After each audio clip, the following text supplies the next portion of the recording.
We've got a huge development, the ultra-leftist George Soros' global web of influence, or as it turns out, waning influence. Another nation has just risen up and effectively banned Soros and his Open Societies Foundation from their borders. And he's not happy. We've got the latest. You are not going to want to miss this.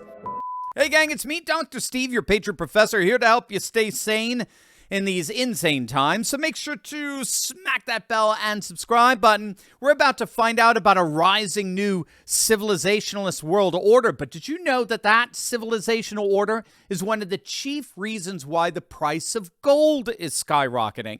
Central banks around the world have started to gobble up gold. That's why the price of gold is expected to continue to climb. Because when all is said and done, more and more nations are turning back to the timeless value of gold and silver. So that's why we have as one of our wonderful partners the amazing company Goldco, because they're patriots just like us who want to help you and guide you into how to get into precious metals completely tax-free and penalty-free. They're really amazing, and I can't recommend a company more. In fact, if you click on that link below right now, you can get your very own absolutely free gold and silver kit. It's an amazing free resource that shows you step-by-step how to get into precious metals, even if your money's still in a retirement account like an IRA or a 401k. And just to show you how awesome the Patriots at Goldco are, the best part is that you may actually already qualify to get up to $10,000 in free silver. I told you they're the best. So what are you waiting for? Get in on the action by clicking on that link below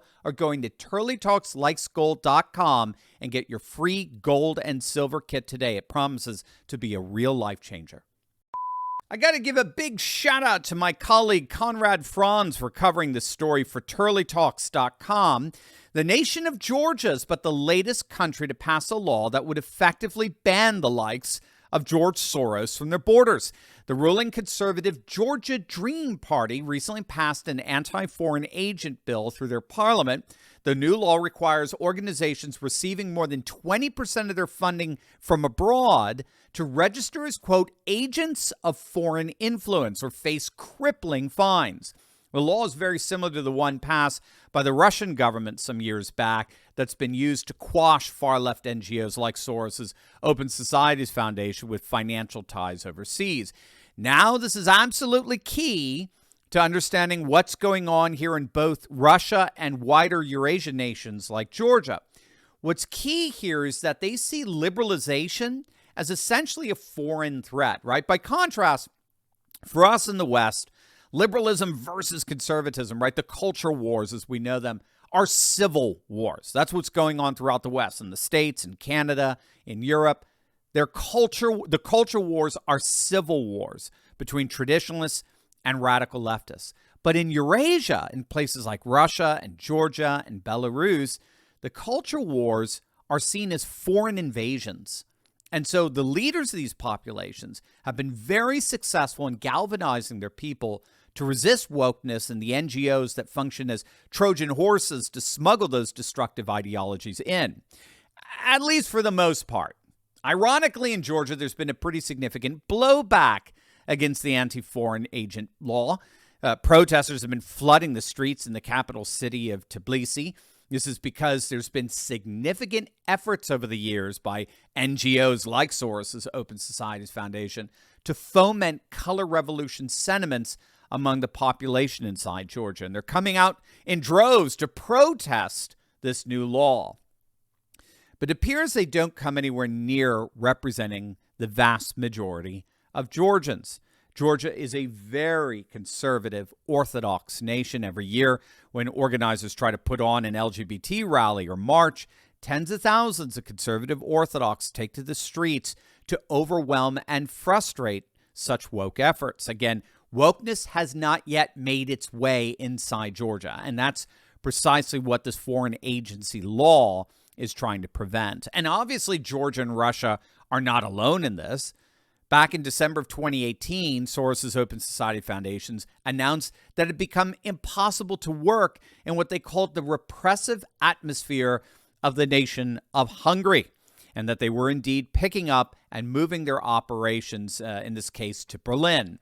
Now, this was in response to the massive landslide win of Viktor Orban in their parliamentary elections. It was his third win in a row as prime minister, and he campaigned on what's commonly referred to as the Stop Soros law, which penalizes all NGOs that seek to undermine Hungary's border security by assisting migrants and refugees in crossing the border and getting into Hungary.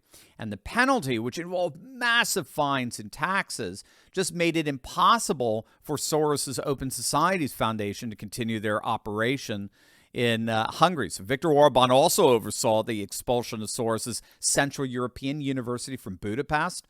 The Hungarian government refused to grant accreditation to the university, and they just forced them to close their doors and leave Hungary altogether.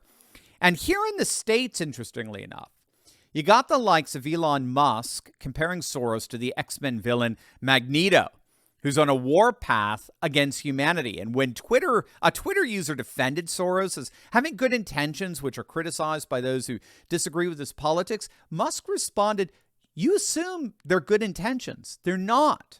He wants to erode the very fabric of civilization. Soros hates humanity." And so with all of this opposition, it's no wonder that his Open Society Foundation is actually experiencing mass layoffs following the recent leadership transition to his son, Alexander Soros. The Open Society Foundations recently announced plans to cut almost half of their global workforce. In an emailed statement, the organization did indeed confirm that they made the difficult decision to reduce their workforce by at least 40%. And shortly thereafter, it was announced that his Open Societies Foundation, they were leaving Europe altogether. They publicly announced that they were significantly reducing all operations from within the European Union. So what do you know? The nations that are banning Soros are growing, all as his worldwide operations are shrinking. It does indeed look as if the days of Soros are coming to an end.